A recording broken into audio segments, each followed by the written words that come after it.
Kami menyala program ini untuk menyampaikan pesan penting ini kepada Anda.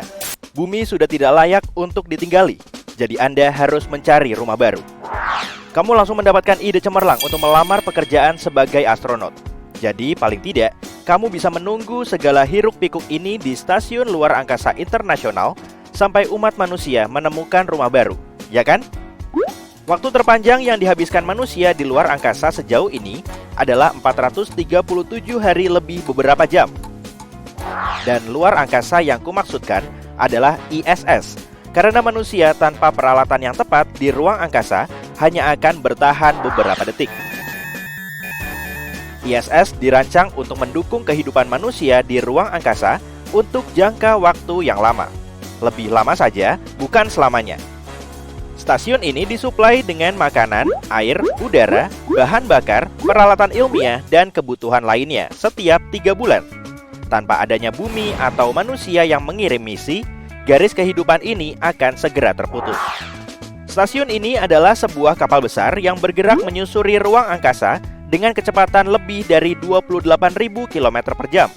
Stasiun ini menghadapi kondisi yang cukup keras, mulai dari radiasi hingga mikrometeoroid dan suhu yang sangat tinggi. Itulah sebabnya sistem ini secara teratur perlu ditambal. Selain keausan, ada juga kejadian tak terduga yang dapat memerlukan misi pengisian ulang. Pada tahun 2020, kru menemukan kebocoran yang menyebabkan hilangnya tekanan udara secara bertahap.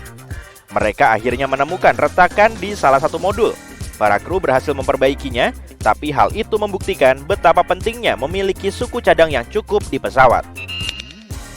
Katakanlah manusia di masa depan akan berhasil menemukan cara untuk menjalankan stasiun tanpa henti, tanpa pengisian ulang.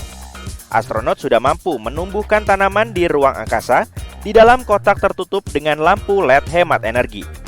Tanaman ini bukan hanya sumber vitamin yang bisa membuat manusia bertahan hidup, tapi juga peningkat mood yang baik. Kita juga membutuhkan lebih banyak sistem pendukung kehidupan siklus tertutup untuk mendaur ulang udara dan air secara efisien. Ini adalah sistem yang menangkap karbon dioksida dari udara dengan melepaskannya melalui manik-manik kecil. Kemudian, sistem ini menggunakan uap untuk memisahkan karbon dioksida dan mengubahnya menjadi metana dan air. Air kemudian terbagi kembali menjadi oksigen. Namun, bahkan dengan semua kemajuan yang ada, masih ada masalah lain, kesehatan para astronot. Mereka hidup dan bekerja di lingkungan gravitasi mikro, dan mereka mengandalkan sistem pendukung kehidupan yang dikontrol dengan cermat. Tapi tubuh kita tidak dirancang untuk hidup tanpa bobot selamanya. Kamu seolah berdiri terbalik, karena gravitasi yang berkurang membuat cairan tubuh menumpuk di bagian atas tubuh. Hasilnya adalah wajah yang bengkak dan merah. Gaya gravitasi di ISS lebih lemah daripada di bumi, sehingga otot tidak perlu bekerja keras dan tulang-tulang secara bertahap akan hilang kepadatannya. Itulah sebabnya setiap anggota kru mengikuti rutinitas olahraga harian yang ketat. Otot jantung juga melemah karena tidak perlu bekerja keras untuk mengedarkan darah ke seluruh tubuh. Tanpa atmosfer pelindung bumi, para astronot terus-menerus terpapar sinar kosmik. Sinar kosmik merupakan gelombang tak kasat mata yang bisa menyebabkan beberapa masalah kesehatan serius. Jadi, mungkin lebih baik memilih Mars atau bulan sebagai tempat tinggal alternatif